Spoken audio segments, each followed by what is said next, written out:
করে মদিনাতুল মুনাওয়ারায় যান না কেন, আজকে যত টাকা খরচ করে মসজিদ বানান না কেন, আজকে যত টাকা খরচ করে মাদ্রাসা বানান না কেন, আজকে যত টাকা খরচ করে আপনি অন্যের মেয়ের বিবাহ দিয়ে দেন না কেন, কিন্তু আপনার বাড়িতে যদি একজন দুঃখিনী মা থাকে, ওই মা যদি আপনার প্রতি খুশি থাকে, আপনার দান খায়রাত হজ ইবাদত আল্লাহর দরবারে কবুল হবে না, আল্লাহর দরবারে কবুল হবে না। আমার দয়ার নবী মায়ার নবী সাল্লাল্লাহু তাআলা আলাইহি ওয়াসাল্লামের কাছে আসিয়া আমার নবীজির একজন সাহাবী বলতেছেন, হুজুর গো, আমি জীবদ্দশায় জিন্দা অবস্থায় আমি জান্নাতে চুম্বন করতে চাই, হুজুর গো আমার মনে বড় স্বাদ। আমার নবীজি বললেন, সাহাবী রে, জিন্দা অবস্থায় জান্নাতে চুম্বন করা হয় না, মৃত্যুবরণ করলে তার স্থান যদি জান্নাতে হয় তবে সে জান্নাতি হবে। তবে তোমাকে একটা কথা বলে যায়, জগতে কি তোমার মা বেঁচে আছে? বলে আমার মা বেঁচে আছে। বলে আর দেরি করিও না, দেরি করিও না, জলদি করে বাড়ির দিকে যাও, আর বাড়িতে যাওয়ার পরে তোমার মায়ের পদতলে চুম্বন করে দাও, কারণ তোমার মায়ের পদতলে চুম্বন করে দিলে আল্লাহর জান্নাতে চুম্বন করা হবে। তোমার স্মৃতি আজ বারে বারে কেন যে পড়ছে মনে, তোমার মায়াবী মুখটা মাগো ভাসছে শুধু দুনয়নে, ভাসছে শুধু দুনয়নে। মা ও মা, ফিরে কি আর আসবে না, দেখা কি আর হবে না,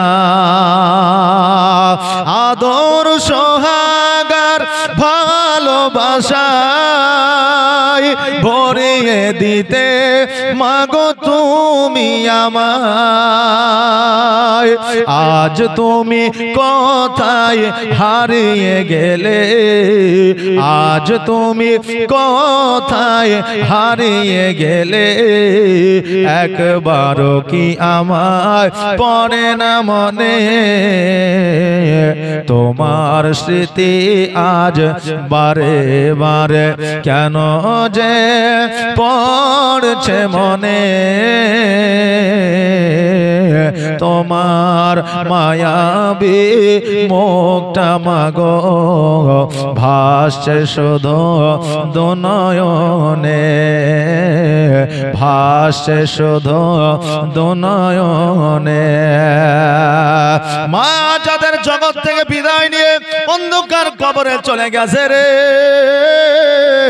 তারা মায়ের গুরুত্বটা বুঝে, আর যাদের মা জগতের মধ্যে হায়াতে আছে তারা মায়ের গুরুত্ব বুঝে না। আমি বলবো বাবারে, জগতের মধ্যে মা হলো অমূল্য রত্ন, সেই মাকে টাকা দিয়ে পয়সা দিয়ে ধন সম্পদ দিয়ে কিনা যায় না। আজকে পৃথিবীর মধ্যে যত টাকা আছে সমস্ত টাকা যদি আপনি বিলীন করে দেন, তবুও টাকা দিয়ে আপনার মাকে কিনে পাবেন না। টাকা পয়সা তো দূরের কথা, আসমান জমিন যদি বিক্রয় করে দেন মা কিনে পাওয়া যাবে না। এই জন্য মা বেঁচে থাকতে মায়ের সেবা করুন, মায়ের খিদমত করুন, মায়ের কথা মতো চলুন। বাপজি ভাইরা, মা যদি নারাজ হয়ে যায় কোন ইবাদত আল্লাহর দরবারে কবুল হবে না। সন্তানের জন্য এই নসিহত আমার নবীজি দিয়ে গেছেন, বিবিদের জন্য আমার নবী বলেছেন স্বামীর পায়ের তলে জান্নাত। অতএব স্বামীকে খাসটা ভাষায় কথা বলবে না, স্বামীকে গালিগালাজ করবে না। সাহাবী বলছে, হুজুর গো, আপনি তো মেরাজের রাত্রিতে ঊর্ধ্বগমনে গিয়েছিলেন, হুজুর আপনি জাহান্নামে যাইতে কাদের বেশি দেখেছেন? নবী আমার বললেন, জাহান্নামের মধ্যে মহিলারা বেশি যাইতেছে। আমার সাহাবীরা বললেন, হুজুর গো, মহিলারা জাহান্নামে জাহান্নামের মধ্যে বেশি কেন যায় একটু বলবেন? কারণ মহিলারা তো বেশি নামাজ পড়ে, রোজা করে, মহিলারা বেশি ইবাদত বান্দেই করে, কিন্তু মহিলারা জাহান্নামের মধ্যে কেন যাবে বেশি? আমার নবীজি বললেন তিনটা কারণে মায়েরা জাহান্নামী বেশি হবে। এক নম্বর কারণ হলো স্বামীকে গালি গালাজ করবে, স্বামীকে খারাপ ভাষায় কথা বলবে। দ্বিতীয় নম্বর হলো তারা বেপরদায় চলবে। চতুর্থ নম্বর, তৃতীয় নম্বর হলো তারা গীবত করবে। এই তিনটা কাজের মধ্যে তারা বেশি লিপ্ত থাকবে, এই জন্য তাদের স্থান বেশি জাহান্নামের মধ্যে হবে। এই জন্য মায়েদের বলবো স্বামীর সেবা করুন, স্বামীর পদতলে জান্নাত আমার আল্লাহ তাবারাক তাআলা দিয়েছেন। একজন আলেম বলেছে স্বামীর পায়ের তলে বিবির জান্নাত। আর একজন বিবির সঙ্গে সঙ্গে বাড়িতে গেছে, যাওয়ার পরে স্বামীর পায়ের তল খুঁড়তে আরম্ভ করেছে। এখন স্বামী বলছে বিবি তুমি তো গেলা জালসা শুনতে আর আমার পায়ের তল খুঁড়ছো, কারণটা কি? বলছে যে আর বলিয়েন না, মৌলভী সাহেব বললো আমাকে যে স্বামীর পায়ের নিচে জান্নাত, তাই তোমার পায়ের তল খুঁড়তেছি। এখন বলছে স্বামী আমার পায়ের তল খুঁড়লে কি হবে? বলে তুমি বেশি বকিও না, চুপ করে বসে থাকো, আমি যা করছি তাই করতে দাও। এখন স্বামী দেখছে তাই তো, স্বাস্থ্য সাথীতেও সেই মালিক, রেশন কার্ডেও সেই মালিক, লক্ষ্মী ভান্ডারেও সেই মালিক। এখন মালিকানা যখন সব জায়গায় তুমি পেয়েছো, তো তোমাকে এই জায়গা তো মালিকানা দিলাম, যা খুশি তুমি তাই করো। এক মাজা পর্যন্ত খুঁড়েছে, খুঁড়ার পরে এলে গেছে, চুপ করে বসে আছে। এখন স্বামী বলছে বিবি বল না কিসের জন্য খুঁড়ছিস? পার্শ্বে তো জালসা হচ্ছে আর তুই আমার বাড়ি খুঁড়ছিস, কারণটা কি? কালকে তো তোকেই লেপা পোছা করতে হবে। এখন বিবি বলছে আর বলিয়েন না, মাওলানা সাহেব বলেছে স্বামীর পায়ের নিচে জান্নাত, তাই আপনার পায়ের তল খুঁড়ে দেখছি জান্নাত কত দূরে আছে। আজকে নিয়াত করেছি যতক্ষণ জান্নাত না দেখবো ততক্ষণ পর্যন্ত খুঁড়া বন্ধ করব না। তা এখন মাওলানা, এখন স্বামী বলছে যে বিবি রে পায়ের তল খুঁড়ে তো আর জান্নাত পাওয়া যাবে না, আমার হাত পাখানা একটু টিপে দে তো জান্নাত পাবি। এখন বিবি বলছে ওইরকম জান্নাতের দরকার নাই, হাত পা টিপে বিবি জান্নাত দিবে না, কষ্ট করে নিবে। হ্যাঁ মা বোনেরা, স্বামী যদি খুশি হয়ে যায় তোমার প্রতি, আল্লাহ তাবারাক তাআলা বলে ওই স্বামীর খুশির কারণে তোমার জীবনের সমস্ত গুনাহগুলোকে maaf করে দিয়ে আমি তোমাকে কিয়ামতের দিন জান্নাতবাসী করিব। জোরে বলেন সুবহানাল্লাহ। স্বামী আর স্ত্রীর মহব্বত কাকে বলে একটুখানি মন দিয়ে শুনে নেন, একটুখানি জান দিয়ে শুনে নেন। আমার দয়ার নবী মায়ের নবী সাল্লাল্লাহু তাআলা আলাইহি ওয়াসাল্লাম 22 বছর বয়সে মা খাদিজাতুল কুবরা রাদিয়াল্লাহু তাআলা আনহার বাড়িতে আপনার কাজে যুক্ত হলেন। কি কাজ? আমার নবীজি ছাগল বকরি চরানোর জন্য একটা আপনার চাকরি পেলেন, একটা কাজ পেলেন খাদিজার বাড়িতে। আমিরে হামজা বললেন ভাতিজা এই কাজ তোমাকে করতে হবে না। নবী আমার বললেন চাচা গো, জগতের মধ্যে কোনো কাজই ছোট হয় না, যদি যেই কাজটা হালাল কাজ যদি হয়, হালাল কাজ যদি হয়, জগতের মধ্যে কোনো কাজই ছোট নয়। অতএব আমি ওই কাজটা করব। নবী আমার খাদিজাতুল কুবরা রাদিয়াল্লাহু তাআলা আনহার বাড়িতে যাইয়া ছাগল বকরি নিয়ে জঙ্গলের মধ্যে গেলেন, মাঠের মধ্যে গেলেন। আমার নবী যে ছাগল বকরি চড়ায়, খাদিজা চিন্তা করে হায় রে আজকে 22 বছরের যুবক ছাগল বকরি নিয়ে গেছে, কেমন করে ছাগল চড়ায় একটিবার দেখি। ছাদের উপরে যখন গেলেন, ছাদের উপরে যাওয়ার পরে খাদিজা তাকায় দেখছেন যেন ছাগলগুলো আপন আপন চড়তেছে। আমার নবীজি মাথার নিচে হাতখানা দিয়ে যেন চোখটা বন্ধ করে ঘুমিয়েছে। জোরে বলেন সুবহানাল্লাহ। খাদিজা চিন্তা করে আল্লাহ আজকে এতগুলো ছাগল নিয়া এই যুবক এত সুন্দর ভাবে আরাম করে কেন, কেমন করে জীবন যাপন করতে পারে? ছাগল বকরি গুলো জ্বালায় না, ছাগল বকরি গুলো কোথাও পালায়া যায় না। আজকে এই যুবক নিশ্চয়ই অলৌকিক দৃশ্য নিয়ে আছে। এই যুবক সাধারণ যুবকের মতো নয়, এই যুবক সাধারণ যুবকের মতো নয়। অতএব এই যুবককে চোখে চোখে রাখতে হবে, ফলো করে রাখতে হবে।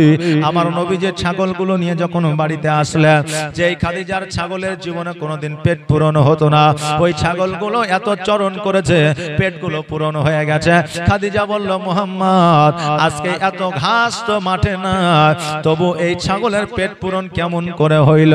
আমার নবীজি বললেন ওই আমার বাদশাহিনী, ওই আমার সর্দারিনী, শোনো গো, আজ আজকে যে জায়গায় ছাগল বকরিগুলো নিয়ে গেছিলাম ওই জায়গায় ঘাস ছিল না ঠিকই, কিন্তু আমার আল্লাহ তাবারাক তাআলা আমার ওসিলায় ঘাস বানিয়ে দিয়েছে, আর সকল ছাগল বকরিগুলো পেট পূরণ করে ঘাসগুলো খেয়েছে। জোরে বলেন সুবহানাল্লাহ। খাদিজা মনে মনে ভাবলেন এই বাচ্চার মধ্যে অলৌকিক দৃশ্য আছে, এই যুবকের মধ্যে অলৌকিক দৃশ্য আছে। আমার নবীজিকে ফলো করতে লাগলেন। আমার নবীজি যেন প্রমোশন হয়ে গেল, আমার নবীজিকে যেন আপনার সেনাপতি বানায়া দিলেন, বাণিজ্য করার জন্য বিদেশ পাঠাইলেন, বাণিজ্যে ডবল মুনাফা লাভ করলেন। ডবল লাভ করার পর বাড়িতে আসলেন। খাদিজা আপনার গোলামের কাছে, সৈন্যদের কাছে আমার নবীকে নিয়ে আলোচনা করে। সকল দাসীরা বলল, ও খাদিজা তুমি কি নবীর প্রেমে পড়েছো? তুমি কি নবীর প্রেমে, নবীর ভালোবাসায় পড়েছো? কারণ নবীর নাম বারবার বারবার না। খাদিজা বলতে যা, শোনো রে, আমি একটা নয়, দুইটা নয়, তিনটা স্বামী আমি হারিয়েছি। আজকে আমি জীবনে নিয়াত করেছি বিবাহ করব না, কিন্তু নবীর কথা যখন তোমরা বলতেছো, যদি নবী বিবাহ করে আমি খাদিজা বিবাহ করতে চাই, আমার কোন রকমের অমত নাই। জোরে বলেন সুবহানাল্লাহ। দাসী বলল, ও খাদিজা কেন নবীজি বিবাহ করবে না? কারণ তোমার জমি আছে, জায়গা আছে, টাকা আছে, পয়সা আছে, ধন আছে, সম্পদ আছে, সব কিছু যখন আছে তোমাকে বিবাহ করবে, অসুবিধা নয়। আমার নবীজির কাছে গেলেন। নবীজি বললেন, শোনো গো, আজকে আমি বিবাহ করতে পারি, আমার দিক থেকে কোনো অসুবিধা নাই, কিন্তু আমার অভিভাবক আছে, চাচা আবু তালিব, আমিরে হামজা, এরা যদি রাজি হইয়া যায় আমি নবী রাজি হইয়া যাব। জোরে বলুন সুবহানাল্লাহ। আজকে বর্তমানে যুবকেরা আগে থেকে আপনার গার্লফ্রেন্ড পছন্দ করে রাখে, আর মহিলারা বয়ফ্রেন্ড পছন্দ করে রাখে, কিন্তু বাবা সবাই না। তবে এখন বর্তমানে 100-এর মধ্যে 60% চলে গেছে। কারণ কলেজের যে জামানা, আজকে শহরের যে জামানা, তাতে দেখলে পারে বোঝা যায় জগতের অবস্থা কোন জায়গায় আছে। বোঝা যায় কি যায় না? বোঝা যায়। হ্যাঁ বাবাজি ভাইরা, আমার নবীজি বললেন আমার অভিভাবক আছে, অতএব আমার অভিভাবককে অনুমতি ছাড়া আমি বিবাহ করতে পারবো না। আমিরে হামজার কাছে গেল। আমিরে হামজা বলল, শোনো রে, আমরা তো রাজি আছি, কিন্তু আমার নবী রাজি আছে কিনা একবার দেখতে চাই, একবার জেনে নিতে চাই। নবীজিকে আমার ডাকা হলো। নবীজিকে বললেন, ও মুহাম্মদ, আজকে খাদিজা বিবাহের প্রস্তাব পাঠিয়েছে, তুমি কি বিবাহে রাজি আছো? নবী আমার বললেন, আমি বিবাহে রাজি আছি, কিন্তু চাচা তোমরা কি রাজি আছো? আমিরে হামজা বললেন, আমরাও রাজি আছি। বলে, চাচা গো, তোমরাও যখন রাজি আমিও রাজি, কোনো অসুবিধা নাই। তবে চাচা আমার 3টা শর্ত আছে, এই 3টা শর্ত যদি খাদিজা মেনে নেয় আমি নবী বিবাহ করব, অসুবিধা না। আমিরে হামজা বলল, কি শর্ত বলো? বলে, 1 নম্বর শর্ত হইল তার যত জমি জায়গা টাকা পয়সা আছে সমস্ত জমি জায়গা টাকা পয়সা গুলো গরিব মিসকিন এতিমদের মধ্যে বিলি বন্টন করে দিতে হবে। 2 নম্বর ওসিয়ত হলো আমি যে কাপড়টা দিব ওই কাপড়টা পরিধান করে জীবন যাপন করতে হবে। 3 নম্বর শর্ত হইল আমি 1 সপ্তাহ পরে একটা খেজুর দেব, ওই খেজুরটা খেতে বসবে এমন সময় ফকির যদি চলে আসে, নিজে না খেয়ে ওই খেজুরটা ফকিরকে দিয়ে দিতে হবে। আমিরে হামজা বলল, চাচা ও ভাতিজা শোনো, তুমি বিবাহ করবে না, তুমি ডাইরেক্ট বলো, কিন্তু ইনডাইরেক্ট কেন বলো? একজন রানী জীবনে কোনোদিন তার সম্পদ দান করতে পারে না। একজন রানী যার কাপড়ের অভাব নাই, একটা কাপড়ে জীবন যাপন করতে পারে না, যেই রানী খাবারের অভাবে না 1 সপ্তাহ অনাহারে থাকতে পারে না। অতএব তুমি বিবাহ করবে না, তুমি ডাইরেক্ট বলো, কিন্তু তুমি ইনডাইরেক্ট কেন বলতেছো? নবী আমার বলে, চাচা গো, একবার খাদিজাকে জেনে দেখেন খাদিজা কি বলে। আমার 3টা শর্তে যদি রাজি হইয়া যায় আমি নবী রাজি হইয়া যাব। আমিরে হামজা বলল ভাতিজা আমি খাদিজার সম্মুখে যাব না, কারণ গেলে পরে এই কথা শোনার পরে যদি আমাকে কারাদণ্ডে বন্দী করে দেয়, যদি আমাকে শাস্তি দিয়ে দেয়, যদি আমার কোন রকমের অন্য কিছু ব্যবস্থা করে নেয়, কারণ হলো সে একজন বাদশাহিনী, সে একজন রানী, অতএব তার কাছে যাওয়া যাবে না। একদিন, 2 দিন, 4 দিন, 5 দিন, 7 দিন অতিবাহিত হয়ে গেল। খাদিজা দাসীকে ডাক দিয়া বলল, দাসী রে, আজকে আমিরে হামজা কেন প্রস্তাব নিয়ে আসে না? যাও যাও আমিরে হামজাকে ডেকে নিয়ে আসো। এবার আমিরে হামজাকে ডাকা হলো। আমিরে হামজাকে বলে, আমিরে হামজা বলো বলো তোমার ভাতিজা কি বিয়েতে রাজি হয়েছে? আমিরে হামজা ডাইরেক্ট বলল না, আর যেমনই না বলা অমনি যেন খাদিজাতুল কুবরা রাদিয়াল্লাহু তাআলা আনহা অঝর নয়নে 2 চোখের পানি ছেড়ে দিয়ে কান্না করতে আরম্ভ করলে। খাদিজার কান্না দেখিয়া আমার আমিরে হামজা রাদিয়াল্লাহু তাআলা আনহুর যেন মায়া হয়ে গেল, দয়া হয়ে গেল। খাদিজাকে বলে, খাদিজা তুমি কান্না করিও না, কান্না করিও না, আমার নবীজি ডাইরেক্ট বিবাহ করব না এই কথা বলে নয়, কিন্তু 3টা শর্ত দিয়েছে। এই 3টা শর্তে যদি তুমি রাজি হইয়া যাও আমার নবী তোমাকে বিবাহ করবে। বলে কি শর্ত? বলে 1 নম্বর শর্ত তোমার সমস্ত জমি দান করে দিতে হবে। 2য় নম্বর শর্ত হইল তোমাকে একটা কাপড় পরিধান করে জীবন যাপন করতে হবে। 3য় নম্বর শর্ত হইল 1 সপ্তাহ পরে খাবার খাইতে বসলে ফকির আসলে ফকির মিসকিনকে খাবার দিয়ে দিতে হবে। আমার খাদিজা বলে, চাচা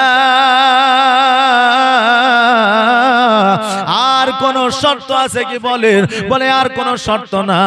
আমার খাদিজা বললেন, ওগো চাচা আজকে এই 3টা শর্ত তো দূরের কথা, আজকে নবী যদি আমার কলিজা চাইতো আমি খাদিজা কলিজা বের করে দিতাম, আমার কোন রকমের অসুবিধা হইতো না। জোরে বলুন সুবহানাল্লাহ। আমার খাদিজা বললেন, হুজুর ও চাচা আমার নবীর শর্তে আমি রাজি হইয়া গেলাম। আমার আমিরে হামজা মুচকে হাসি দিয়া বলল, যখন তুমি শর্তে রাজি হইয়া গেছ আমার নবীজিও রাজি হইয়া যাবে। বাড়িতে গেলেন, বাড়িতে যাওয়ার পরে আমার নবীজিকে বললেন, নবীজি বললেন শর্তে যদি রাজি হইয়া যাও আমি নবী রাজি হইয়া গেলাম। রাজি হয়ে যাওয়ার পরে 1টা নয়, 2টা নয়, 3টা নয়, 5টা নয়, 70টা উট মোহরানা দিয়ে আমার খাদিজাকে আমার নবীজি বিবাহ করেছিলেন। জোরে বলেন সুবহানাল্লাহ। তখনকার আমলে নবীজি 70টা উট মোহরানা দিয়ে বিবাহ করেছেন। আজকে বর্তমানে আমাদের যখন বিবাহ হয় 1001 টাকা, 5001 টাকা মোহরানা করি, আর পনের বেলায় 4 লাখ টাকা, 5 লাখ টাকা আমরা দাবি করি। পণ নেওয়া হচ্ছে হারাম আর মোহরানা না দেওয়া হচ্ছে হালাল। অতএব আমরা মানুষ এমন একটা জায়গায় পৌঁছে গেছি, হালালটাই আগে আর হারামটা আগে আর হালালটাই হলো পরে।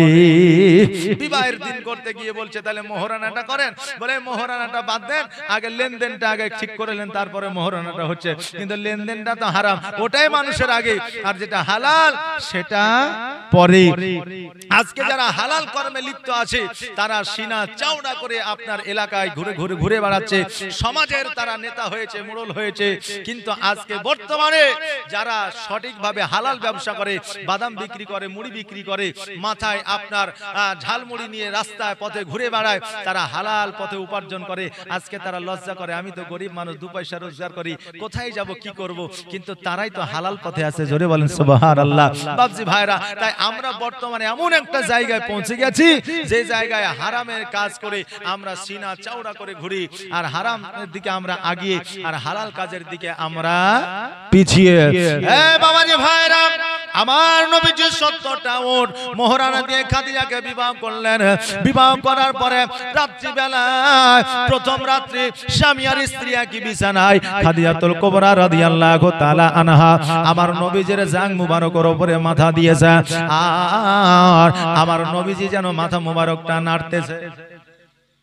হ্যাঁ, আমার নবীজি মাথা মোবারকটা নাড়তেছে আর স্বামী আর স্ত্রী গল্প করতেছে। আজকে বাবাজি ভাইরা, স্বামী আর স্ত্রী গল্প করলে যতক্ষণ পর্যন্ত গল্প করবে ততক্ষণ পর্যন্ত আমার আল্লাহ তাবারাক তাআলা তাদের নেকির খাতায় নেকি লিপিবদ্ধ করবে। জোরে বলেন সুবহানাল্লাহ। যারা চালাক স্বামী হয় তারা দোকানে আড্ডা না দিয়ে, ক্যারাম না খেলিয়া, লুডো না খেলিয়া, তাস না খেলিয়া বিবিকে সময় দেয়, আর নেকির অধিকারী তারা হয় স্বামী আর স্ত্রী একই সঙ্গে একই বিছানায় রাত্রি অতিবাহিত করে। আমার রাসূল বলেছেন যতক্ষণ পর্যন্ত স্বামী আর স্ত্রী একই বিছানায় শায়িত হয়ে থাকে আমার আল্লাহ সারা রাত তাদের নেকি খাতায় নেকি লিপিবদ্ধ করে। জোরে বলেন সুবহানাল্লাহ। বিবাহ হলো হালাল সম্পর্ক, এটা হারাম সম্পর্ক নয়। স্বামী আর স্ত্রী, আপনার স্বামী আর স্ত্রী যদি আপনার রাগ করে, ঝগড়া করে, ঝামেলা করে, বিছানা যদি আলাদা করে না, তাদের প্রতি লানত বর্ষিত করে, সারা রাত তাদের নামে বরদোয়া করে। জোরে বলেন নাউজুবিল্লাহ। অতএব বাবাজি ভাইরা, স্বামী আর স্ত্রী মহব্বত কেমন হবে এটা আমার নবী জানায়া দিয়ে গেছে। এবার খাদিজাতুল কুবরা রাদিয়াল্লাহু তাআলা আনহাকে আমার নবী যে ঘুম পাড়াইয়া দিলেন।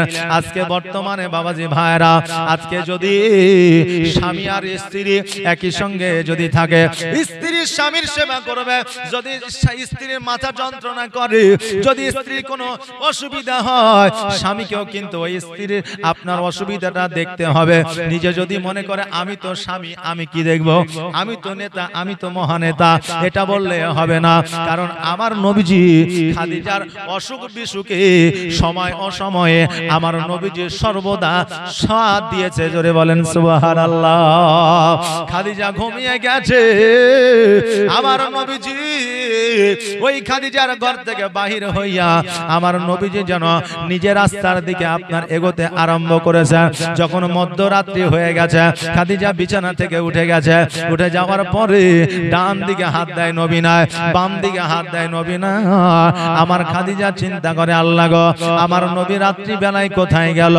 আমার নবীজিকে খোঁজার জন্য বাইরে হয়ে গেল। এবার বাইরে হয়ে যাওয়ার পরে খুঁজতে খুঁজতে খুঁজতে খুঁজতে সকাল বেলায় শুভে সাদেকের সময় দেখছে যেন আমার নবীজি একটা পাহাড়ের উপরে সিজদায় রত হইয়া আছে। জোরে বলেন সুবহানাল্লাহ। খাদিজাতুল কুবরা রাদিয়াল্লাহু তাআলা আনহা গুটি গুটি পায়ে যেন আপনার হামাগুড়ি দিয়া আমার নবীজির কাছে পৌঁছায় গেলেন। আমার নবীজি যখন দেখলেন খাদিজা হাজির হয়ে গেছে, আমার নবীজি সিজদা থেকে মাথাটা উঠিয়েছে। আর উঠানোর পরে খাদিজাকে বলতেছে, খাদিজা, আজকে তুমি এই জায়গায় উপস্থিত কেন হয়েছো? এই জায়গায় কেন এসেছো? খাদিজা, আজকে শুনে নাও, শুনে নাও, আমি যে জায়গায় যাই না কেন, আমি যেখানে যাই না কেন, আমাকে খোঁজার জন্য কোনোদিন বাড়ি থেকে বাইরে আসবে না। খাদিজা বললেন, হুজুর গো, প্রথম রাত্রিতে আপনাকে আমার বিছানায় দেখতে পাইলাম না, আমি কেমন করে ঘুমাইতে পারি? এই জন্য খোঁজার জন্য বাহির হয়ে গেলাম। নবী গো, আপনি যখন সিজদায় রত হইয়াছিলেন, আপনি ইয়া হাবলি উম্মতি উম্মতি বলতেছিলেন, এটার কারণ তো বুঝলাম না। নবী আমার বললেন, খাদিজা শোনো রে, আজকে ইয়া হাবলি উম্মতি উম্মতি বলতেছিলাম, আমার আল্লাহকে বলতেছিলাম, আল্লাহ গো, আমার উম্মত উম্মতির কি হবে? জোরে বলেন সুবহানাল্লাহ। ও খাদিজা, আর দেরি করিও না, দেরি করিও না, জলদি করে বাড়ির দিকে চলে যাও।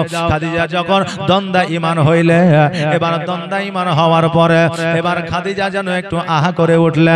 নবী আমার বললেন, আহা কেন করলে? বলে, হুজুর গো, হামাগুড়ি দিয়ে পাহাড়ের উপরে উঠেছি, আমার হাঁটুগুলো কহিনাগুলো ক্ষত বিক্ষত হয়ে গেছে, রক্ত বাইর হইতে আছে। ওগো নবীজি, ওই জায়গায় আঘাত লেগেছে, এই জন্য আহা করে উঠেছি। নবী আমার বললেন কোন জায়গা? আমার খাদিজাতুল কুবরা রাদিয়াল্লাহু তাআলা আনহা ওই ক্ষতবিক্ষত জায়গাগুলো দেখালেন। আমার নবীজি মুখের থুতু মুবারক লাগায়া দিলেন। খাদিজা বলতেছে, খোদার কসম করে বলি, আমার নবীজি যখন মুখের থুতু মুবারক লাগায়া দিলেন, ওই জায়গা ক্ষতবিক্ষত থাকা তো দূরের কথা, ওই জায়গায় দাগ পর্যন্ত ছিল না। আল্লাহর নবী নূরে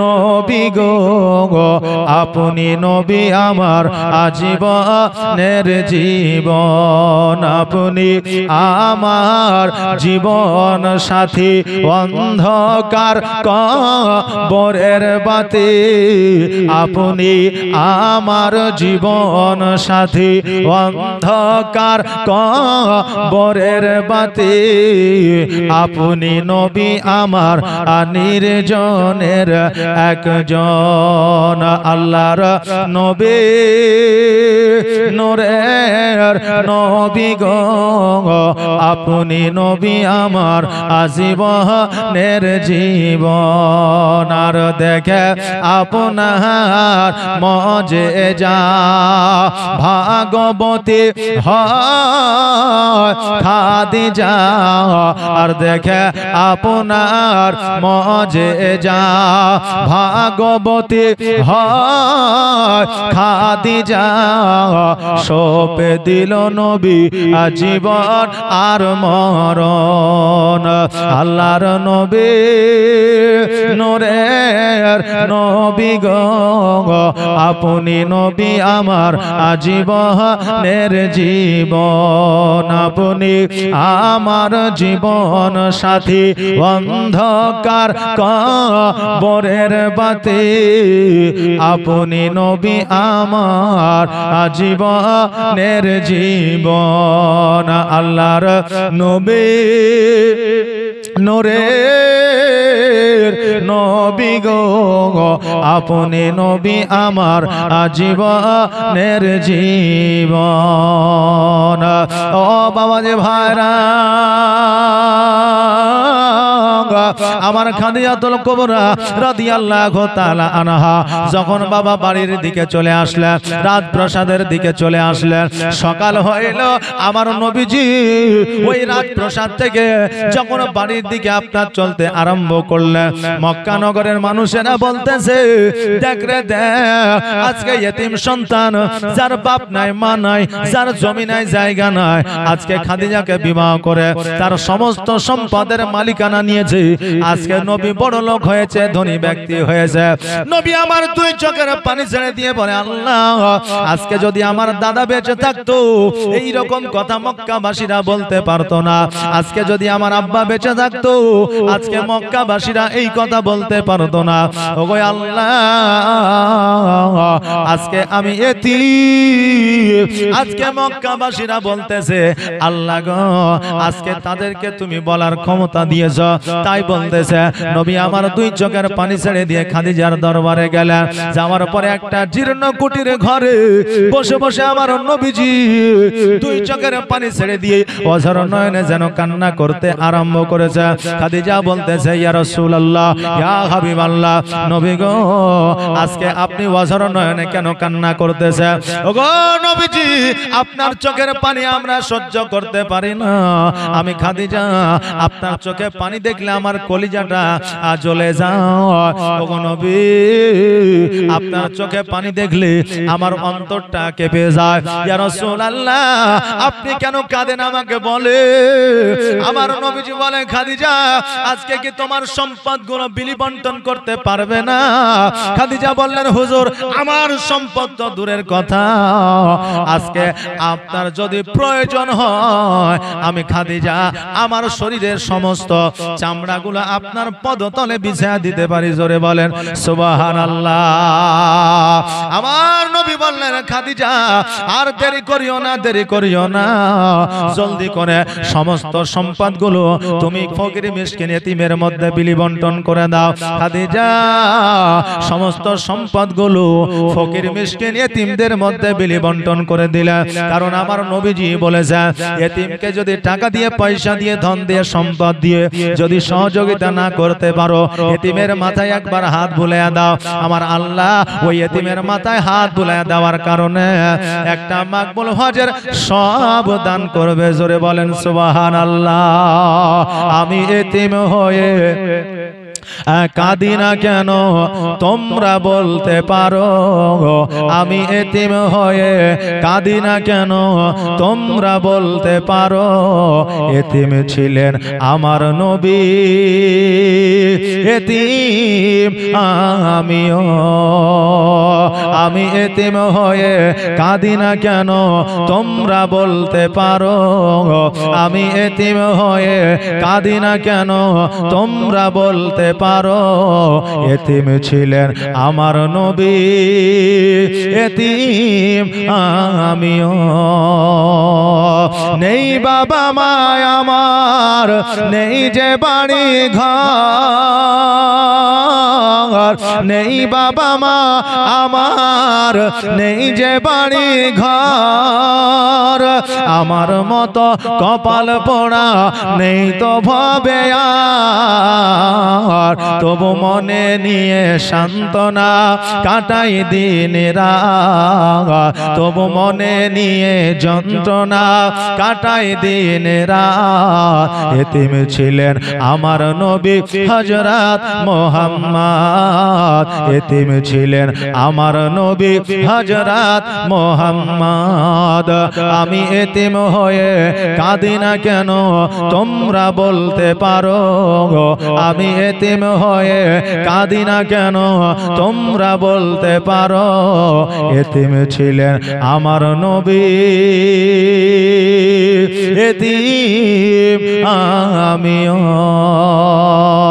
ও বাবা যে ভাইরা আমার নবী পাক সাল্লাল্লাহু তাআলা আলাইহি ওয়াসাল্লাম যখন খাদিজাকে বললেন খাদিজা সমস্ত সম্পদ এতিমের মধ্যে বিলি বন্টন করে দাও আমার খাদিজা সব সম্পদ এতিমের মধ্যে বিলি বন্টন করে দিয়েছিলেন আমার নবীজির সঙ্গে খেজুর গাছের ছাউনির তলে খেজুরের ছাল দিয়া বালিশ বানায়া আমার নবীর সঙ্গে ঘর সংসার শুরু করলেন জোরে বলেন সুবহানাল্লাহ এরে আমার মা বোনেরা আজকে খাদিজাতুল কুবরা রাদিয়াল্লাহু তাআলা আনহা সমস্ত সম্পদ নবীর কারণে অর্থাৎ নবীজির কারণে সব সম্পদ এতিমের মধ্যে বিলি বন্টন করলেন আজকে আমার মায়েরা স্বামীকে খুশি করার জন্য লক্ষ্মী ভান্ডারের 1000 টাকা দিতে পারে না 1000 টাকা স্বামীকে খুশি করার জন্য লক্ষ্মী ভান্ডারে দিতে পারে না মায়েরা তো আজকে বর্তমানে চালাক হয়ে গেছে বুঝলেন না কারণ আমাদের কথাই আছে যা টাকা যার বুদ্ধিও তার মায়েরা এখন মাসে মাসে টাকা পায় মায়েদের বুদ্ধি একটু বেশি হয়ে গেছে আর মায়েরা এখন আপনার ওই কি বলে লক্ষ্মী ভান্ডারের টাকা জমায়া স্ক্রিন টাচ একটা মোবাইল কিনেছে আর ওই মোবাইল দিয়ে আপনার শফিকের ভিডিও দেখছে ভিডিও কখন কখন দেখছে রান্না করার সময়ও দেখছে শুয়ে থাকার সময়ও দেখছে সকালবেলায় উঠেও দেখছে আবার রাত্রিবেলায় ঘুম থেকে উঠেও সিরিয়াল দেখছে শফিকের ভিডিও দেখছে আর ওই ভিডিও দেখতে দেখতে তরকারিতে সবজিতে লবণ বেশি করছে ভাতটা পুড়িয়ে দিচ্ছে একজন মা আপনার এই কপালের সামনে লাঠি বাঁধায়া দিয়ে মোবাইল ফিট করে দিয়েছে মোবাইলে শফিকের ভিডিও চলছে আর এদিকে ভাত রান্না করছে এখন শফিকের ভিডিও দেখতে দেখতে এইদিকে ভাতটা পুড়ে গেছে তো সে বিবি চিন্তা করছে হায় রে ভাত যখন পুড়ে গেছে স্বামী তো মারবে আর না হলে গালিগালাজ করবে আর না হলে চোখ দেখাবে অতএব কি করা যায় ভাতগুলো তো ফেলেও দিতে পারছি না এবার বললো যা হবে হবে দেখা যাবে যখন হবে সকাল তখন দেখবো কপাল কথা বুঝলেন না এবার স্বামী মাঠে থেকে এসেছে বলে কইরে রহিমের মা দে চারটি খাবার দাবার দে এবার ভাত দিয়েছে ভাত কিন্তু পুরা পুরা গন্ধ করছে এবার স্বামী বলছে হ্যাঁ গো ভাত পুরা পুরা গন্ধ করছে কেন বিবি বলছে তুমি মূর্খ তো সারা জীবন মূর্খই থেকে গেলে শিক্ষিত আর হইতে পারলে না বলে কেন বলে তান্দুরি রুটি জীবনে খাইয়াছো বলে কুশমন্ডি বাজারে কত খাইলাম বলে ওটা পুরা থাকে না বলে থাকে বলে পুরা পুরা গন্ধ করে না বলছে হ্যাঁ করে তো এতদিন তুমি তান্দুরি রুটি খেয়েছো আজকে তান্দুরি রাইস খেয়ালো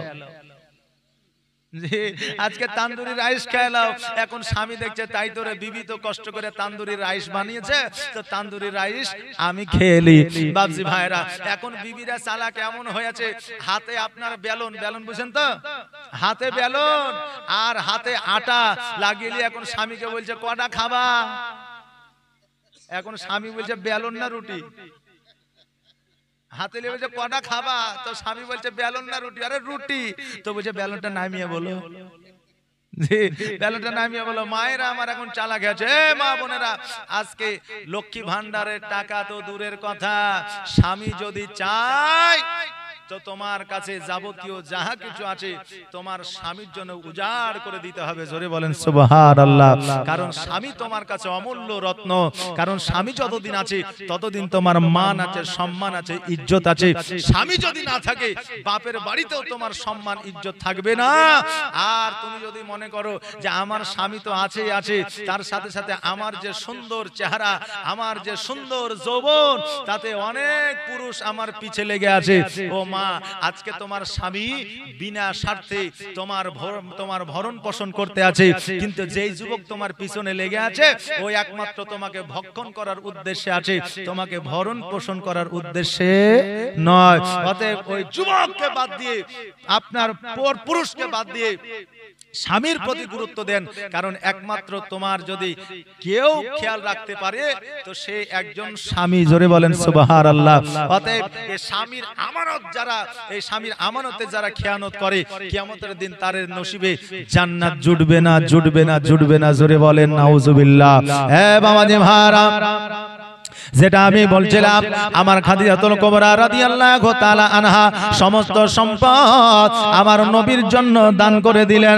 আজকে খেজুর গাছের ছাউনিতে আমার নবীজির সঙ্গে সংসার করে। আমার নবীজি বলতেছে, খাদিজা, আজকে তোমার বাবার অট্টালিকাতে কত শান্তি, কত সুখ তুমি পেয়েছো। আজকে খেজুর গাছের ছাউনিতে তোমাকে সুখ দিতে পারি না, আজকে জীর্ণ কুটিরে তুমি হয়তো সুখ পাও না। খাদিজা দুই চোখের পানি ছেড়ে দিয়ে বলে, ইয়া রাসূলুল্লাহ, ইয়া হাবিবাল্লাহ, নবী গো, আজকে ওই রকম কথা বলে আমাকে দুঃখ দেবেন না, ওই রকম কথা বলে আমাকে ব্যথা বেদনা দেবেন না। কারণ হইল আজকে আমার বাপের অট্টালিকায় যে সুখ ও শান্তি পেয়েছে তার চাইতে হাজার গুণ সুখ ও শান্তি আমি তোমার জীর্ণ কুটিরে পেয়েছি। জোরে বলেন সুবহানাল্লাহ। স্বামী আর স্ত্রীর মহব্বত যদি অটুট হয়, স্বামী আর স্ত্রীর মহব্বত যদি আপনার মনের দিক থেকে হয়, স্বামীর অট্টালিকার দরকার হয় না, স্বামী পাশে থাকলে কাজ হয়ে যায়। বাবাজি ভাইরা, আজকে বিবিদের খুশি রাখার জন্য, সন্তানদের খুশি রাখার জন্য কত যুবক বাইরে চলে গেছে। কেউ আরবে আছে, কেউ কুয়েতে আছে, কেউ কলকাতায় আছে, কেউ চেন্নাই আছে, কেউ বোম্বাই আছে, কেউ বারাসাতে আছে। আজকে ওই বিবিদের খুশি রাখার জন্য, আজকে সন্তানদের খুশি রাখার জন্য তারা কত কষ্ট করে উপার্জন করে। আর ওই কষ্ট করা গুলোকে তোমরা ভুলে যাও। ওরে আমার মা বোনেরা, বিজ্ঞান বলতেছে একজন পুরুষের মাথায় যে টেনশন, একজন পুরুষের মাথার টেনশনকে যদি 100 জন মহিলার মাথায় দিয়ে দেওয়া হয়, ওই 100 জন মহিলা ব্রেন স্ট্রোক করে মারা যাবে।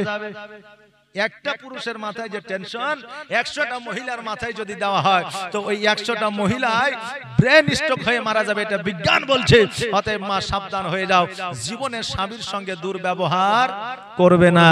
আপনি বলবেন, হুজুর আপনি যে স্বামীর সঙ্গে ওপরে বড় বড় কথা বলছেন, আমার স্বামী তো মদ খায়, গাঁজা খায়, তাড়ি খায়, আমার স্বামী তো ঠিক মতো আমাকে দেখতে পারে না, আমার স্বামী তো প্রতিদিন আমাকে যতক্ষণ পর্যন্ত না মারে ততক্ষণ পর্যন্ত তার পেটের ভাত হজম হয় না।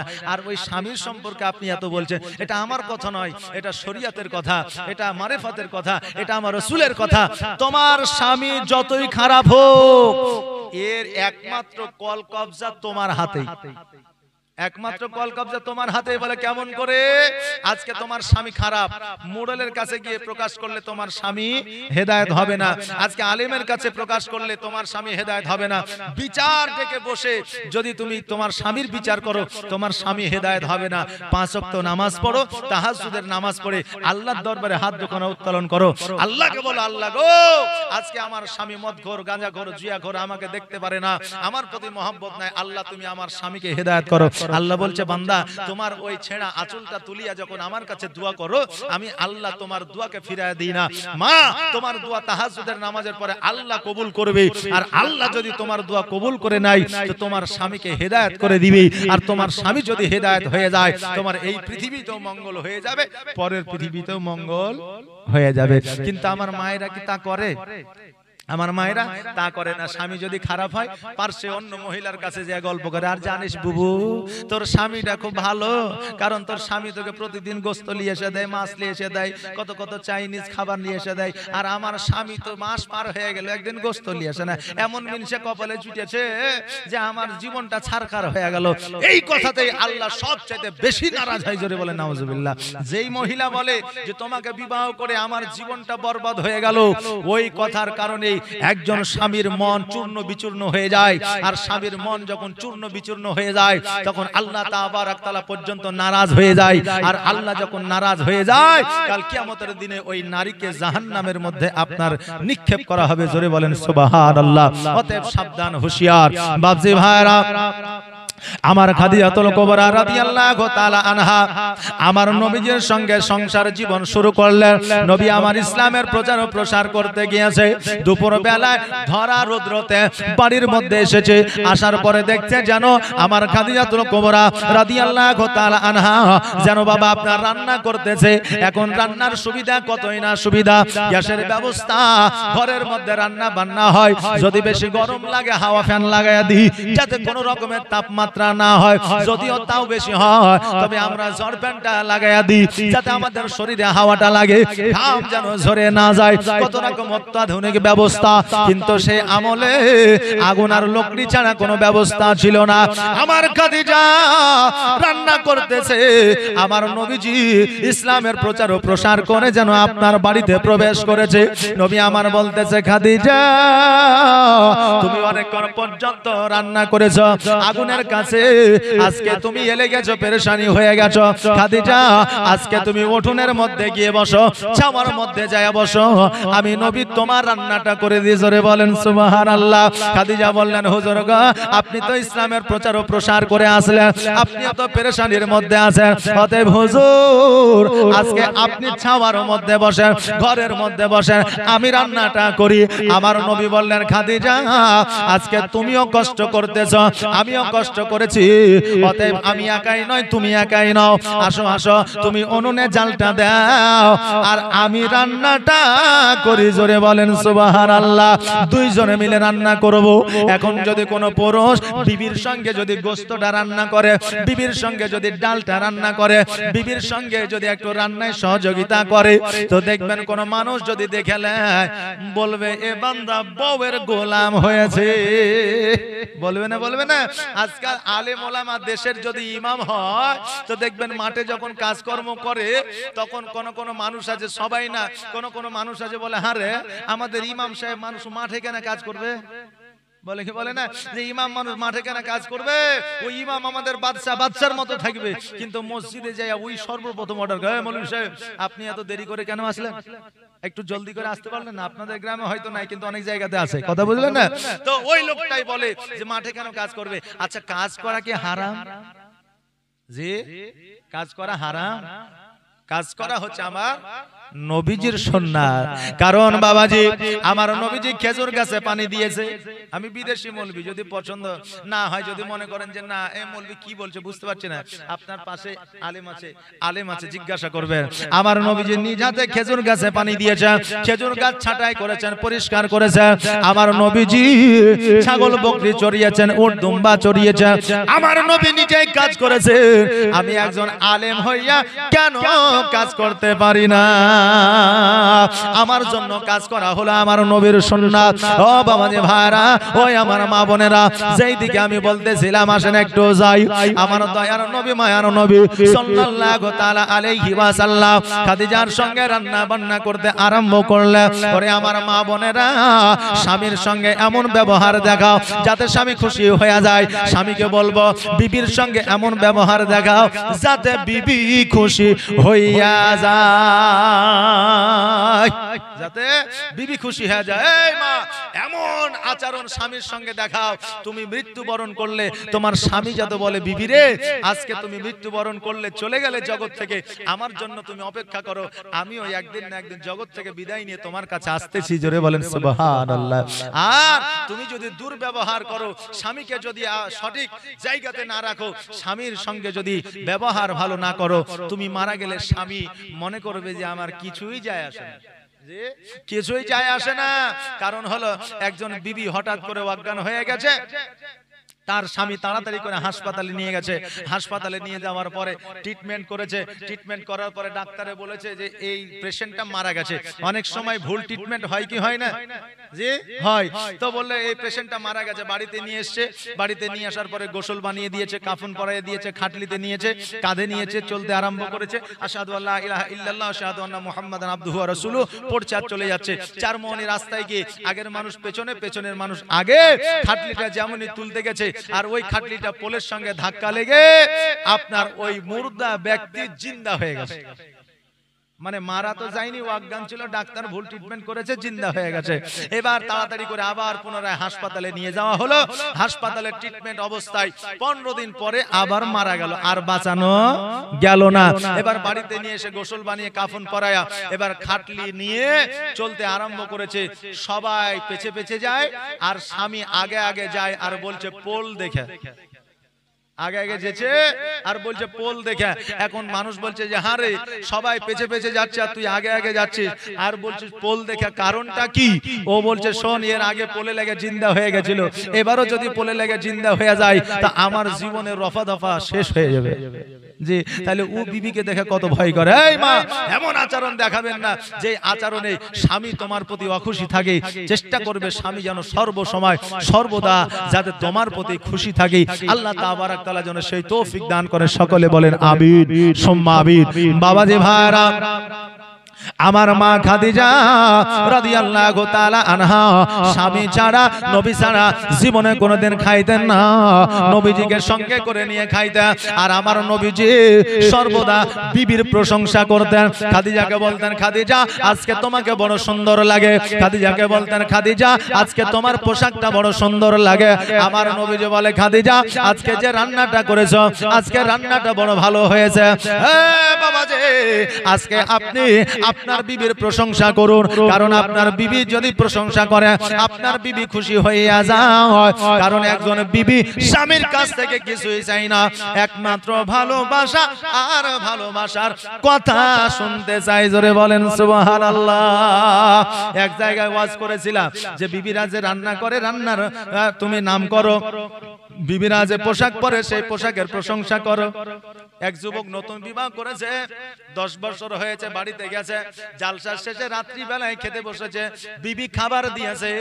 এবার ওই যুবক চিন্তা করে, হায় রে, আমার মাওলানা তো বলল বিবিদের বেশি বেশি করে প্রশংসা করতে, আজকে দেখি আমার বিবির প্রশংসাটা করি, দেখি খুশি হয় কিনা। জি, সঙ্গে সঙ্গে আবার টেরাই করিয়ান না, একটু চিন্তা ভাবনা করে টেরাই করিয়ান।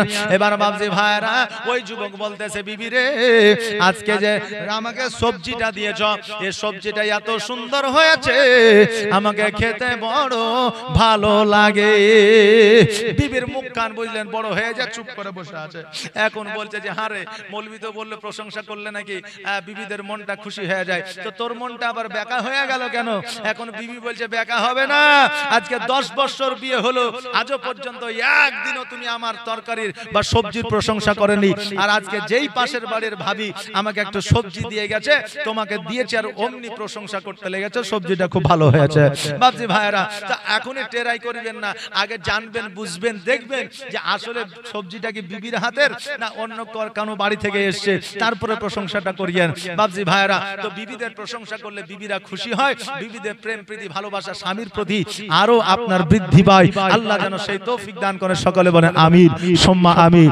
আমার দয়ার নবী, মায়ার নবী সাল্লাল্লাহু তাআলা আলাইহি ওয়াসাল্লাম বেশি বেশি করে খাদিজার প্রশংসা করতেন। একদিন আমার নবীজি মসজিদে নববীতে বক্তব্য রাখতেছে, হঠাৎ করে ফাতেমাতুজ জোহরা রাদিয়াল্লাহু তাআলা আনহা 13 বছরের কন্যা সন্তান ছুটতে ছুটতে আমার নবীর কাছে গেলেন। যাওয়ার পরে বলে, ইয়া রাসূলুল্লাহ, ইয়া হাবিবাল্লাহ, নবী গো, আপনি জলদি করে বাড়ির দিকে চলে, আমার মা যেন কথা বলে না। নবী আমার বক্তব্য তাকরীর ছেড়ে দিয়ে ছুটতে ছুটতে বাড়ির দিকে গেলেন। বাড়িতে যাওয়ার পরে খাদিজা দেখছেন অজ্ঞান হয়ে আপনার পড়ে আছে। নবী আমার খাদিজার মুখমণ্ডলের উপরে পানি ছিটিয়ে দিলেন, মাথাটা জান মুবারকের উপরে নিলেন। নামার পরে বলে, খাদিজা আজকে তুমি অজ্ঞান হয়ে গেছো কেন? খাদিজা বলতেছে, হুজুর গো আমি কেন অজ্ঞান হয়ে গেছে নিজেই বুঝতে পারি না। নবী আমার বলে, খাদিজা আজকে তুমি যে অজ্ঞান হয়েছো, আজকে তোমার শরীরে জ্বর নাই, জ্বালা নাই, বালা নাই, মুসিবত না, আজকে তবুও কেন অজ্ঞান হয়ে জমিনের মধ্যে পড়ে যাও?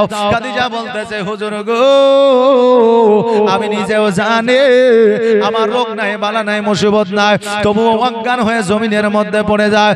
ওগো নবীজি আজকে আমার কোন রকমের ভয় ভীতি না, কোন রকমের রোগ না, তবে নবী গো আপনি যে কবর সম্পর্কে আমার কাছে বয়ান করেছেন, কবরে আযাব সম্পর্কে আমার কাছে যেই দিন থেকে বলেছেন, সেই দিন থেকে কবরকে যখনই আমি ভাবতে যাই তখনই আমি খাদিজা অটোমেটিক অজ্ঞান হয়ে জমিনের মধ্যে পড়ে যায়। চিন্তা করে দেখেছেন? যেই খাদিজা জান্নাতের সার্টিফিকেট পেয়েছেন, যেই খাদিজাকে আমার নবীজি জান্নাতি ঘোষণা করেছেন, ওই খাদিজা কবরের কথা ভেবে অজ্ঞান হয়ে যায়। আর আজকে নবীজির সামান্য উম্মতি হইয়া আজকে আমরা কবরকে ভয় করি না, কবরকে আমাদের স্মরণই নাই। আজকে গ্রামে যদি কেউ মারা যায় তো আমরা এই চিন্তা করি না যে এরপরে পালা আমার, এই চিন্তা আমাদের থাকে না। আমাদের চিন্তা থাকে, হারে আজকে তো কুদ্দুস মারা গেল, এরপরে আব্দুর রহমান বিছানাগত হয়ে আছে, এবার হয়তো আব্দুর রহমানই মনে হয় মারা যাবে, আর বেশি দিন বাঁচবে না। কিন্তু আব্দুর রহমানের আগে আপনিও চলে যেতে পারেন, আর কোনো গ্যারান্টি আছে? আছে নাই। বাপজি ভাইরা, প্রত্যেকটা কাজ, প্রত্যেকটা কর্ম কিন্তু কষ্টের। বাপজি ভাইরা আমার, আমার মা খাদিজাতুল কুবরা রাদিয়াল্লাহু তাআলা আনহা উনি বললেন, হুজুর গো আমি যখন কবরকে স্মরণ করি আমি অটোমেটিক অজ্ঞান হয়ে যায়। আমার জীবনে কোনো রোগ নাই, বালা নাই, মুসিবত নাই, এটাই আমি নিজেই জানতে পারি, বুঝতে পারি। নবী গো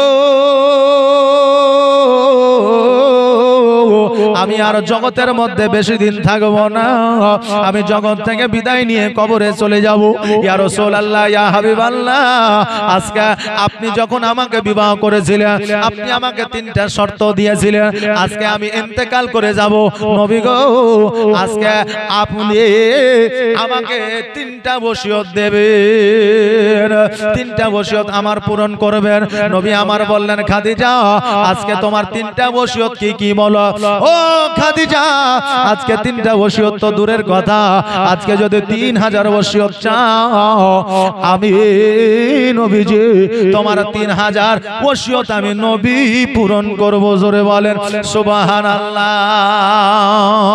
খাদিজা বললেন, হুজুর গো আমার 1 নম্বর ওসিয়ত হলো আমি যখন ইন্তেকাল করব আমার গোসলটা যেন কোনো মহিলা না বানায়া দেয়, আমার গোসলটা নবী গো আপনি নিজ হাতে বানায়া দিবেন। নবী আমার বললেন, খাদিজা আজকে যখন একজন নারী ইন্তেকাল করে ওই নারীর গোসলটা নারীরা বানায়া দেয়, ওই নারীর ওই মহিলার ওই নারীর গোসলটা মহিলারা বানায়া দেয়।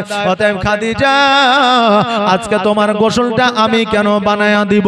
আমার খাদিজা বললেন, হুজুর গো আজকে মক্কাবাসীরা, আরববাসীরা, আজকে মদিনাবাসীরা, আজকে মহিলারা দেখা তো দূরের কথা, পুরুষেরা দেখা তো দূরের কথা, এখনো পর্যন্ত কোনো বাচ্চা নারীরা পর্যন্ত আমাকে দেখে না। অতএব হুজুর আমি যখন ইন্তেকাল করব নারীরা যখন আমার গোসল বানায়া দিবে তারা একে অপরের সম্মুখে হয়তো গল্প করবে, একে অপরের সঙ্গে হয়তো আমার আকৃতি সম্পর্কে বলবে। অতএব হুজুর গো জগতের কোন নারী যেন আমার গোসল বানায়া না দেয়, আজকে আপনি নিজ হাতে আমার গোসলটা আপনি বানায়া দিবেন। নবী আমার বললেন, খাদিজা আজকে তোমার প্রথম ওসিয়ত আমি পূরণ করব, প্রথম ওসিয়ত তোমার আমি পালন করব, এই ওসিয়ত আমি মেনে নিলাম। তোমার দ্বিতীয় ওসিয়তটা বলো? খাদিজাতুল কুবরা রাদিয়াল্লাহু তাআলা আনহা বলেন, হুজুর গো আমার দ্বিতীয় ওসিয়ত হইল এটা যে আমি যখন ইন্তেকাল করব জগতের কোন কাফন আমার শরীরে দেবেন না, আপনার পুরনো জুব্বা মুবারক দিয়া আমার কাফন বানায়া দিবে। জুব্বা মুবারক দিয়া আমার কাফন বানায়া দিবে। নবী আমার বললেন, খাদিজা তোমাকে বিবাহ করেছি, তোমাকে নতুন পোশাক দিতে পারি না, আজকে শেষ বিদায়ে আজকে একটা নতুন কাপড় দিয়া তোমার কাফন বানায়া দিব, তুমি পুরানো কাফন কেন চাও? খাদিজা বললেন, হুজুর গো, আজকে আমি যখন কবরে যাব ডান দিকের মাটি বাম দিকের মাটি চাপ দিতে আসবে, আপনার জুব্বা মুবারক যদি আমার শরীরে থাকে কবরের ক্ষমতা হবে না, ডান দিকের মাটি বাম দিকের মাটি আমাকে চাপ দেবে। ও নবীজি, ওই দাইয়া কালবির জীবনের গুনাহ আল্লাহ মাফ করতো না, আপনার চাদর মুবারকের ওসিলা, আপনার চাদর মুবারকের বাদৌলাতে তার জাহান্নাম হারাম হয়ে গেছে। অতএব হুজুর গো, আপনার জুব্বা মুবারক দিয়া যদি আমার কাফন বানায়া দেন হুজুর, আমাকে কবরে আযাব দিতে পারবে না।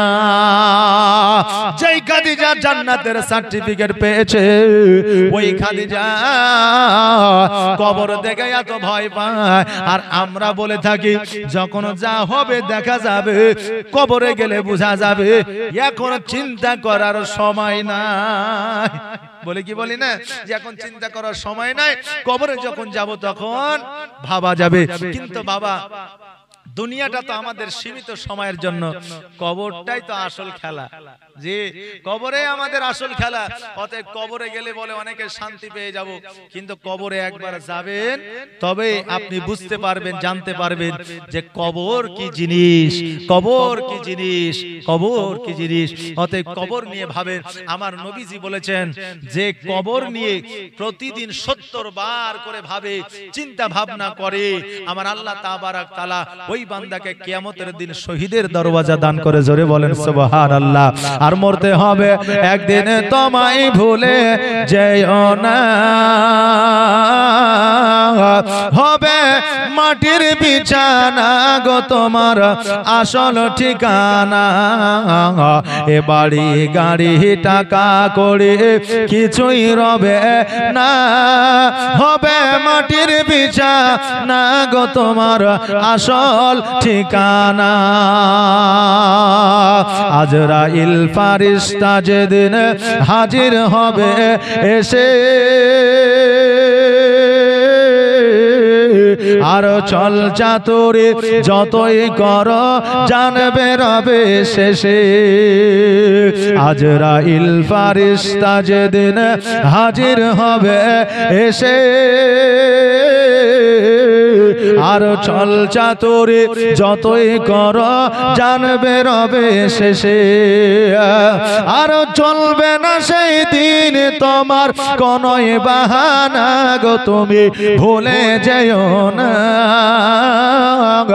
হবে মাটির বিছানা গো তোমার আসল ঠিকানা। যেদিন তুমি এসেছিলে খালি হাতে এসেছো, তুমি যাবে খালি হাতে, আর শুধু একটা সাদা কাফন যাবে তোমার সাথে, আর আমল ছাড়া তোমার সাথে কিছুই যাবে না গো, তুমি ভুলে যেও না, হবে মাটির বিছানা গো তোমার আসল ঠিকানা। মরতে হবে একদিন তোমায় ভুলে যেও না, হবে মাটির বিছানা গো তোমার আসল ঠিকানা। কাঁদবে পিতা, কাঁদবে মাতা, কাঁদবে রে ভাই বোন, আর এসে পাশে বসে কাঁদবে আত্মীয় স্বজন আর কাঁদবে পিতা কাঁদবে মাতা কাঁদবে রে ভাই বোন আর এসে পাশে বসে কাঁদবে আত্মীয় স্বজন আর করবে দোয়া খোদার কাছে করবে দোয়া খোদার কাছে মুমিন মুমিনা গো তুমি ভুলে যেও না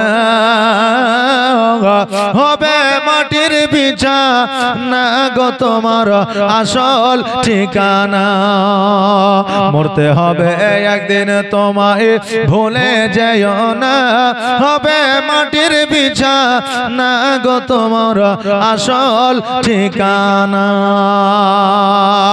ও বেরাদার আমার মা খাদিজাতুল কুবরা রাদিয়াল্লাহু তাআলা আনহা বললেন হুজুর গো দ্বিতীয় ওসিয়ত হইল আপনার পুরানো জুব্বা দিয়া আমার কাফন বানায়া দিবা নবী আমার বললেন তোমার দ্বিতীয় ওসিয়ত আমি পূরণ করব তৃতীয় ওসিয়তটা বলো খাদিজা বললেন হুজুর গো আজকে যখন আমি ইন্তেকাল করব আমাকে কবরে জগতের কোনো মানুষ নামাইবে না আজকে কবরে আপনি নিজ হাতে আমাকে নামায়া দিবেন কোন মানুষ যেন আমাকে কবরে না নামায় এই শেষ কাজটা আপনি করে দিবেন জোরে বলেন সুবহানাল্লাহ নবী আমার বললেন কবরে আমি তোমাকে নামাবো কারণটা কি খাদিজা বললেন হুজুর গো সেই জায়গাতে আপনার পদতলে ধোয়া আপনার ধুলা পড়ে যায় ওই জায়গাটা আর দুনিয়ার জায়গা থাকে না ওই জায়গাটাকে আমার আল্লাহ জান্নাতের বাগিচা বানায় দেয় জোরে বলেন সুবহানাল্লাহ আমার সোনার মদিনা আমার প্রাণের মদিনা আমার জানের মদিনা আমার কলিজার মদিনা যেই মদিনায় শুয়ে আছে যেই মদিনায় শুয়ে আছে হাবিবে রব্বানা আমার জানের মদিনা আমার প্রাণের মদিনা আমার দয়ার মদিনা আমার কলিজার মদিনা কত হাজি হজ করিতে গেল গো মদিনাতে তবু মদিনা দেখে তবু মদিনা দেখে হাজিদের জান ভরে না আমার সোনার মদিনা আমার প্রাণের মদিনা আমার দয়ার মদিনা আমার কলিজার মদিনা আল্লাহুম্মা সাল্লাল্লাহু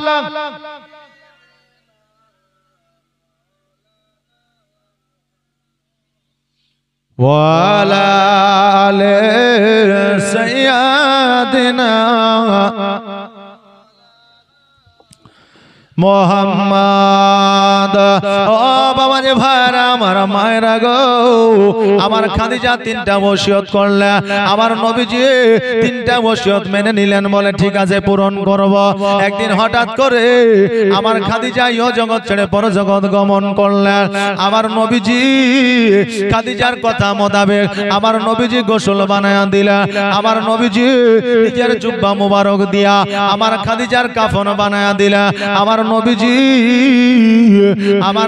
খাদিজাকে কবরের মধ্যে নামায়া দিলেন নামায়া দেওয়ার পরে আল্লাহ দরবারে দোয়া করলেন আল্লাহ গো আজকে খাদিজা ইসলামের জন্য অনেক শ্রম দিয়েছে সময় দিয়েছে অনেক কষ্ট করেছে আল্লাহ আজকে খাদিজার কবরে তুমি জান্নাতের বিছানা বিছায়া দাও আল্লাহ বলে হাবিব গো তোমার দোয়া আমি কোনোদিন ফিরায় দিই নাই আজকে ফিরায় দিব না কিয়ামত পর্যন্ত ফিরায় দিব না নবীজি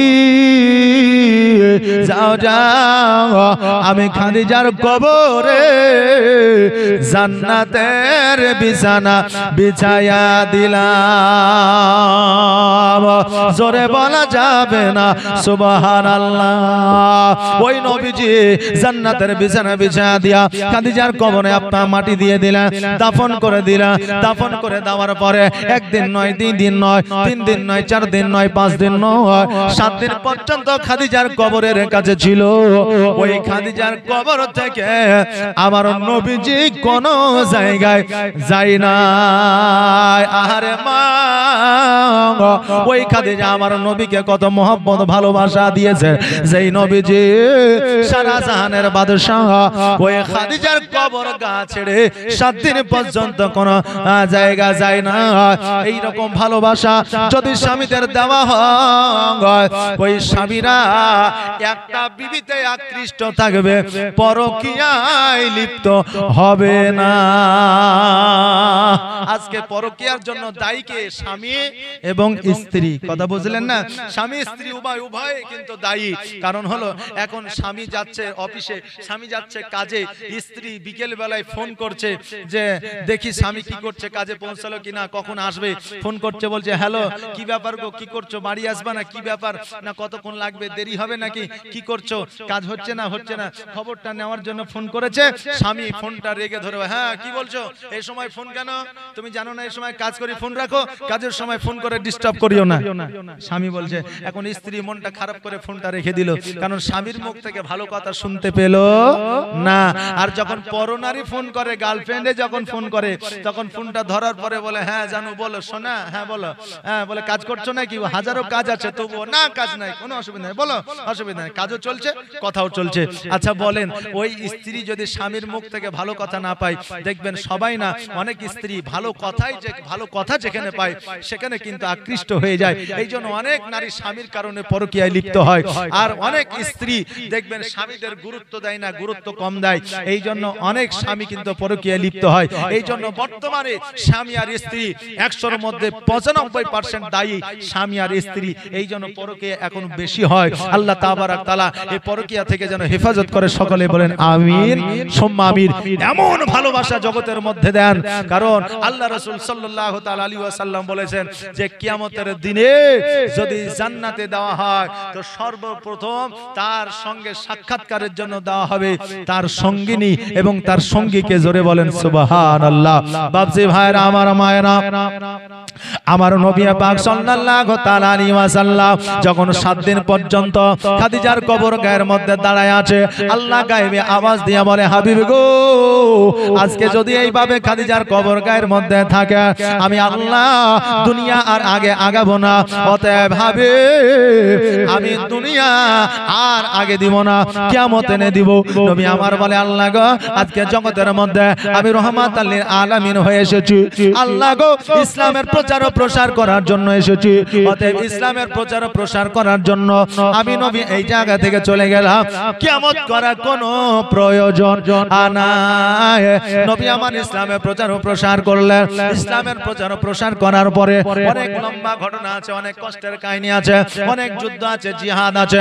নবী আমার সর্বপ্রথম একটা মসজিদ বানাইলেন। আজকে যে মসজিদ আপনারা বানিয়েছেন, যে মসজিদের উন্নতি কল্পে জালসা, নাকি বলেন, যে মসজিদের উন্নতি কল্পে জালসা, পাশে একটা মাদ্রাসাও আছে, মক্তব। ওই মাদ্রাসায় আপনার বাচ্চাকে পাঠাবেন, কমসে কম কোরআনুল মাজিদ পড়াবেন। দেশে মসজিদে ইমামের কাছে পাঠাবেন, যাতে ওই ইমাম সাহেবের কাছে কোরআনটা আপনার শিক্ষা লাভ করে। কোরআন শিক্ষা লাভ করলে এই জগতেও মঙ্গল হবে, পরের জগতেও মঙ্গল হবে। নবী আমার যখন মসজিদের জন্য আপনার জমি চাইলো, অনেকেই বলল হুজুর আমারটা নেন, অনেকেই বলল হুজুর আমারটা নেন, কিন্তু আমার নবী বললেন না না, তোমাদের নেওয়া যাবে না। এমন একজনের জায়গা নিয়েছিল, যেই জন দুইজন ছিল 6 বছরের বাচ্চা, যার মাও ছিল না, বাপও ছিল না। ওই জায়গায় নবীজি আমার মসজিদ বানিয়েছিলেন। আমার নবীজি বলেছিলেন, শোনো রে, আজকে তোমরা ইতিম, তোমার আব্বা নাই, তোমার মা নাই, যেহেতু মসজিদের জন্য তোমরা জায়গা দিয়েছো, আমি নবী তোমাদের জায়গা দিব। ওই বাচ্চাগুলো বলেছিল, হুজুর গো, আমার মা নাই, বাপ নাই, আমার বানায় বাপ নাই, জগতে কেউ নাই, অতএব জমি না নিলেও হবে, আমাদের জমির দরকার নাই। নবী গো আজকে খোদার ঘরের জন্য আজকে আমাদের যেইটুকু সম্পদ ছিল ওইটুকু সম্পদ আমি নবীজিকে দিয়ে দিলাম খোদার ঘর মসজিদ বানানোর জন্য। জোরে বলেন সুবহানাল্লাহ। এই রকম নবীর প্রেমিক জগতের মধ্যে কয়জন আছে? আমি বলবো বাবারে, এই রকম নবীর প্রেমিক খোদার মসজিদ প্রেমিক তিনটা ভাই